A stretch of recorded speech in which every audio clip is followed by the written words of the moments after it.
रात्रि में ग्रहण के समय पर ठाकुर जी का मंगल अपने गुरु मंत्र का जाप करते हुए समय को व्यतीत किया। और आज अब यहाँ गोवर्धन उत्सव की ओर हम आप सब लोग बढ़ रहे हैं। बंधुओं, ठाकुर जी की बाल लीला और जो ये प्राकट्य लीला अब जो हम सुनने वाले हैं, इसमें आश्चर्य की बात यह है कि ये लीला करने वाले कोई और नहीं है, जगत नियंता हैं जो पूरे विश्व को बनाते हैं। वे भी प्रेम के अधीन होकर के कैसी कैसी लीलाएं करते हैं। और केवल ऐसा नहीं है कि ये लीला ठाकुर जी ने द्वापर में की है, केवल यशोदानंद बाबा को ही इनका अनुभव हुआ है, या ब्रज की गोपियों को केवल 5000 साल पहले ही इनका अनुभव हुआ था। आज भी हमारे वृंदावन में ये लीलाएं होती हैं और प्रेम गम्य लोगों को उन लीलाओं का आज भी अनुभव होता है वृंदावन में। पर भाव यही है कि इन लीलाओं की अनुभूति, अनुभव, प्रेम जब तक प्रकट नहीं होगा तब तक नहीं होगी। रसखान का नाम सबने सुना है। मानुष हो तो वही रसखान, जिनकी प्रसिद्ध वाक्य सब लोग कहते हैं, छछियावरी छाछ पे नाच नचायो, ताही अहीर की छोहरिया, छछियावरी छाछ पे नाच नचायो। वे रसखान, उनका अब इसको गुण कहोगे कि दुर्गुण कहोगे, कि वो सुंदरता जहां देखते थे वहीं रुक जाते थे। चाहे सुंदर पुरुष मिले, सुंदर स्त्री मिले, सुंदर वस्तु मिले, कहीं भी सुंदरता देखते थे तो वो ये भी भूल जाते थे कि मैं कौन हूं और उसको देखने लग जाते थे। अगर आप ये सोचते हैं कि भगवत प्राप्ति में केवल साधन चाहिए, गुरु मंत्र चाहिए, नाम जप चाहिए, आदि आदि वस्तुएं चाहिए तो ही भगवत प्राप्ति संभव है, तो रसखान की कथा सुनो।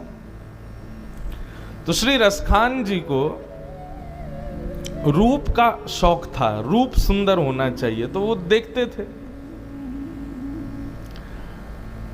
दिल्ली में एक बार भ्रमण करते हुए उनको मार्ग में एक सुंदर बालक मिला, हिंदू परिवार का बालक। अब तो रसखान जी ने उसको अपने घोड़े पर ही बैठा लिया, ले गए, एकांत में उसको खीर खिलावें, उसके रूप को देखें, उसके कभी केशों को संवारें, उसके गालों का स्पर्श करें, उसके रूप माधुरी को इतना भाव से देखते थे रसखान जी कि अब तो उसके रोज घर पहुंच जाते उस बालक को लेने के लिए। घर के लोग घबराते थे, लेकिन राजा के सेनापति हैं इसलिए डर के मारे कुछ कहते नहीं थे। एक बार वृंदावन से एक आचार्य दिल्ली पहुंचे तो घर के सब लोगों ने अपनी चिंता व्यक्त की। बोले महाराज रसखान आते हैं और आके हमारे बालक को ले जाते हैं, हमको तो बड़ा भय लगता है, लेकिन डर के मारे हम कुछ कह भी नहीं पाते, आप कोई निदान बताओ। बोले कितने बजे आते हैं? बोले ये समय है, इस समय वो आते हैं। रसखान आज जैसे ही आए, बोले लाओ भाई अपने बालक को लाओ, थोड़ा हम उसको घुमा के लाएं। इतने में एक आचार्य जो ब्रज से गए थे वो गए और बोले रसखान हम आपसे 2 मिनट चर्चा करना चाहते हैं, आइए ना।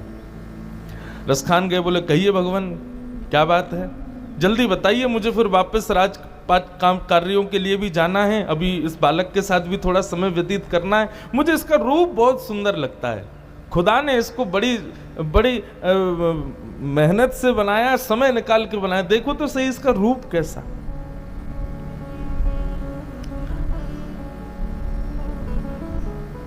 आचार्य ने रसखान को कोई ज्ञान नहीं दिया, रसखान की भाषा में रसखान को समझाया। बोले आप जिस बालक के रूप पर मोहित हो रहे हैं, इससे भी कई गुना सुंदर बालक हमारे व्रज में है, यदि आप कहो तो हम उसका आपको चित्र दिखाएं। बोले हो ही नहीं सकता, मैंने पूरे विश्व में सुंदरता देखी लेकिन ऐसा सुंदर बालक तो मैंने देखा ही नहीं है। बोले महाराज यदि आपकी आज्ञा हो तो मैं चित्र दिखाऊं। और उन आचार्य ने ठाकुर जी के बाल रूप का किसी चित्रकार के द्वारा बनाया गया चित्र, जिसमें ठाकुर जी के गोल गोल गाल दिख रहे हैं, बढ़िया सुंदर भुजाएं दिख रही हैं, बेणी गूंथी हुई है, उस पर मोर पंख लगा है, सुंदर ठाकुर जी का जैसा रूप बताया जाता है, कमल जैसा मुख, कमल जैसे नेत्र, कमल जैसे हाथ। चित्र जब रसखान को दिखाया, रसखान अपनी पलक झपकना भूल गए ठाकुर जी को देख करके, और रूप माधुरी का दर्शन करते ही रसखान कितनी देर तक तो ना जाने उस चित्र को देखते रहे। आचार्य ने कहा, भगवान दर्शन कर लिया, अब लाइए चित्र दे दीजिए। बोले एक ही शर्त पे चित्र मिलेगा। बोले कैसे? बोले इस चित्र में जो है पहले उससे मुझे मिलवाओ, तब मैं चित्र वापस करूंगा। तब आचार्य ने कहा, बोले कि भैया ये तो आपको वृंदावन जाना पड़ेगा, वहीं मिलेंगे आपको। बोले वृंदावन? बोले जी। बस उसी समय अवकाश लेकर के बादशाह से रसखान एक बालक की खोज में वृंदावन आए, और वृंदावन आकर के गली गली में ढूंढे, व्याकुल हैं देखने के लिए कहां हैं। कभी किसी से पूछें, भैया वो ये बालक कहां मिलेगा। अब सुनने वाले रसिक जन भी रसखान को ये नहीं कहते कि ये भगवान है, ये परमात्मा है, ये कहां है भैया, ये तो मंदिरों में ढूंढो तब नहीं, सब उनको बताते। बोले इन्हीं गलियों में विचरण करते हैं, हम भी उन्हीं को ही खोज रहे हैं। ऐसी चाल चलते हैं, ऐसी बातें करते हैं, ऐसे बैठते हैं, ऐसे उनकी अदा हैं। ये सारे भाव सुनकर के रसखान मोहित हो जाता, और बस एक सांसारिक गुण ने रसखान को भक्त बना दिया। सदा के लिए वृंदावन में बस गए, और बस ठाकुर जी जिस उपाय से मिले वो उपाय करते थे। कोई कहता कंठी माला पहनो तो गले में खूब सारी कंठी माला पहन लेते, कोई कहता यमुना जी स्नान करो तो गले कंठ भर यमुना जी में खड़े हो जाते, कोई कहता ब्रजवासियों का झूठा भोजन करो तब ठाकुर जी मिलेंगे, तो वह भी करते।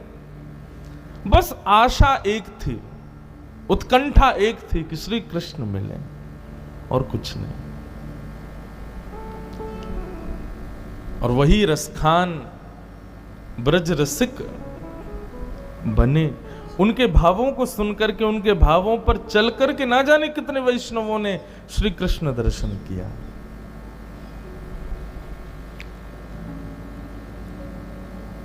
श्रीमद् भागवत इस बात की ही पुष्टि करती है कि भगवान केवल श्रद्धा और पूजने के विषय नहीं है, वो प्रेम के अधिकारी है। व्यक्ति के हृदय में एक कॉन्सेप्ट रहता है कि केवल मुझे जीवन जीना है, और जीवन जीते हुए मृत्यु आते ही मुक्त हो जाना है, मुक्ति प्राप्त करनी है। पर श्रीमद् भागवत का कॉन्सेप्ट अलग है। नहीं, मुक्ति तो बाद का विषय है, जीते जी भगवत दर्शन करना है, और उसके लिए जो करना पड़े, जो साधन जैसे रसखान ने किए, वो सब साधन है। उन्हीं श्री कृष्ण के। अच्छा, कई बार क्या होता है, कई लोग इतने कुतर्की मिल जाते हैं मुझको, वो कहते हैं हमको कृष्ण से मिलना ही नहीं है, फिर हम कथा क्यों सुने। तो मैंने कहा मत सुनो, कोई गरज थोड़ी, कोई जबरदस्ती आपको बैठाया थोड़ी, सांकर बांध दी हो हाथ में कि भाई तुमको बैठना ही पड़ेगा, बिल्कुल मत सुनो। पर आप यदि पूछें कि महाराज जी कृष्ण दर्शन में क्या है जो हम उसके लिए प्रयास करें, जिसके लिए पूरा संसार भाग रहा है, चाहे उसको अपनी भाषा में सुख कह लो, चाहे शांति कह लो, आनंद कह लो। भागवत तो कहती है कि हमारे पास शब्द ही नहीं है।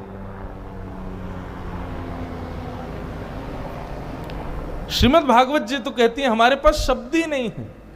भगवत दर्शन के बाद क्या प्राप्त होता है, उस भाव को व्यक्त करने का शब्द नहीं है। ब्रह्म सौख्यम त्वनंतम, बोले इस सृष्टि को बनाने वाला ब्रह्मा जो सुखी होता है, जब सुखी होता है उसको ब्रह्म सुख कहते हैं। वो ब्रह्म सुख भी फीका लगता है कृष्ण दर्शन के बाद।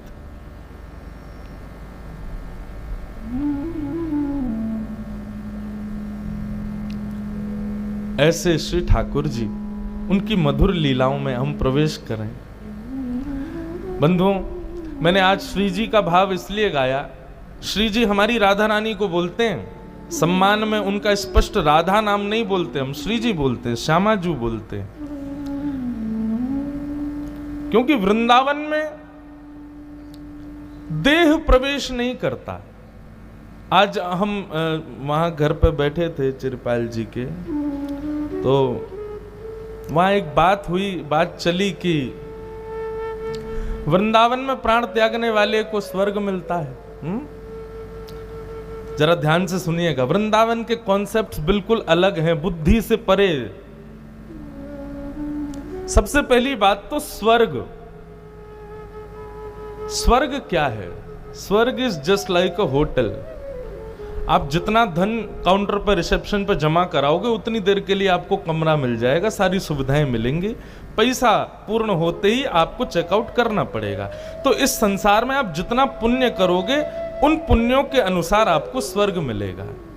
एक प्रकार से स्वर्ग सुख भोगने के लिए मिलता है, पर भक्तों की आकांक्षा में स्वर्ग नहीं होता, भक्तों की आकांक्षा में वैकुंठ होता है। वैकुंठ में कोई सुख भोगने को नहीं मिलता, बस श्याम सुंदर प्रत्यक्ष दर्शन देते हैं।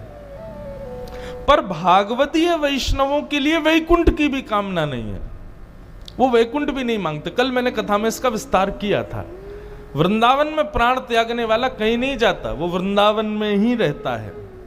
बस वृंदावन का थोड़ा सा रूप बदल जाता है उस व्यक्ति के लिए। अब ये समझाना 1 घंटे 2-4 घंटे का विषय नहीं है, इसको समझाएंगे तो किसी को तो समझ आएगा, किसी के हृदय में शायद हो सकता है प्रश्न और ज्यादा बढ़ जाएं, इसलिए मैं जितना हो सकता है थोड़ा सूक्ष्म में कहूंगा। वृंदावन में प्राण त्यागना, स्वयं महादेव कहते हैं पार्वती जी से कि पूरी सृष्टि में वृंदावन ऐसा है जो 4 प्रकार से व्यक्ति को मुक्त करता है। पहला, जन्म वृंदावन में हो, मृत्यु कहीं भी हो जाए, मुक्ति निश्चित है। वृंदावन की मुक्ति अलग है, वो मैं बाद में क्लियर करता हूं क्या है वृंदावन की मुक्ति। जन्म वृंदावन में, मृत्यु कहीं भी। दूसरा, जन्म कहीं भी, मृत्यु वृंदावन में। तीसरा, जन्म भी कहीं और हो जाए, मृत्यु भी कहीं और हो जाए, लेकिन अंतिम क्षण में वृंदावन की याद आ जाए। चौथा, जन्म भी कहीं और हो जाए, मृत्यु भी कहीं और हो जाए, अंतिम समय में वृंदावन याद भी ना आवे, केवल उस व्यक्ति की शव यात्रा में और उसके अंतिम संस्कार में कोई ब्रजवासी पहुंच जाए, कोई ब्रज का जन्मा पहुंच जाए, तो भी मुक्ति है। लेकिन वृंदावन की मुक्ति है क्या?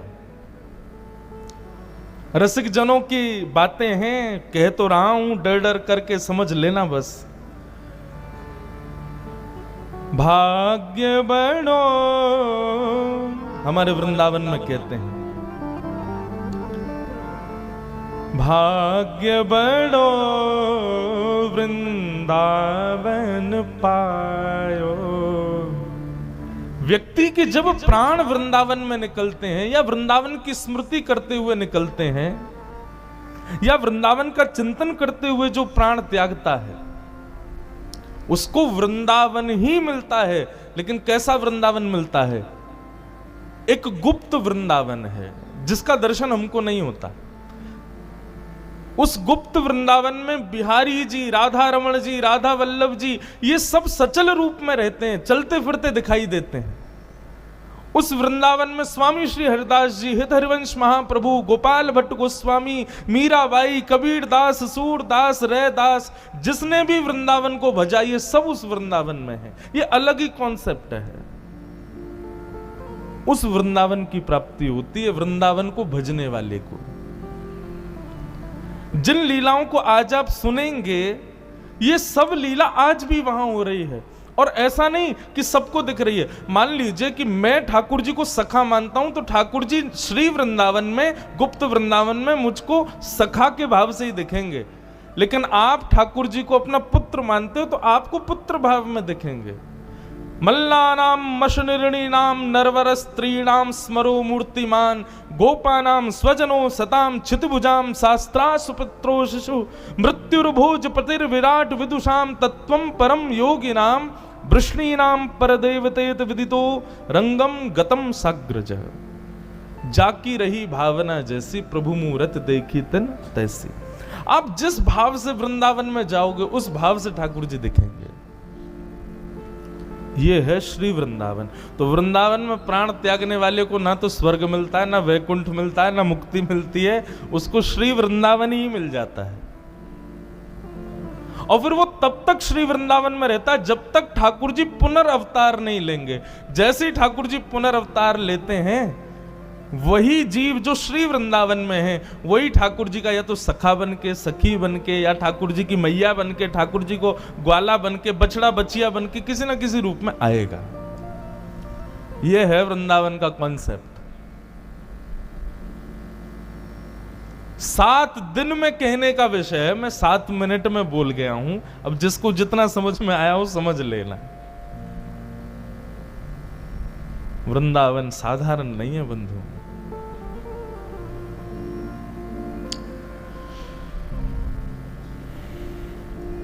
चलो उसी वृंदावन के कुछ दर्शन करें। भगवान का अवतरण हुआ है यशोदा मैया और नंद बाबा के यहां। नंद